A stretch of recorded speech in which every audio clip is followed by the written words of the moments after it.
Dhaka area দরবার প্রস্তুত মাননীয় প্রধানমন্ত্রী।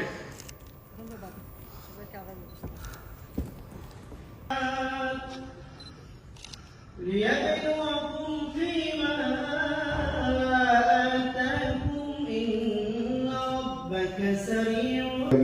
সকলের পক্ষ থেকে আপনাকে আন্তরিক ধন্যবাদ ও কৃতজ্ঞতা জ্ঞাপন করছি। আপনার আগমন আমাদের মাঝে আনন্দ উৎসবের পরিবেশ সৃষ্টি করেছে। আমরা সত্যি আজ আনন্দিত, গর্বিত ও নিজেদের সৌভাগ্যবান মনে করছি। আজকে আমরা আমাদের সেনাবাহিনীর সশস্ত্র বাহিনীর সদস্যরা মহান মুক্তিযুদ্ধে জাতির পিতার ডাকে সাড়া দিয়ে যারা অংশগ্রহণ করে জীবন দিয়েছেন, আমি তাদেরকেও স্মরণ করছি।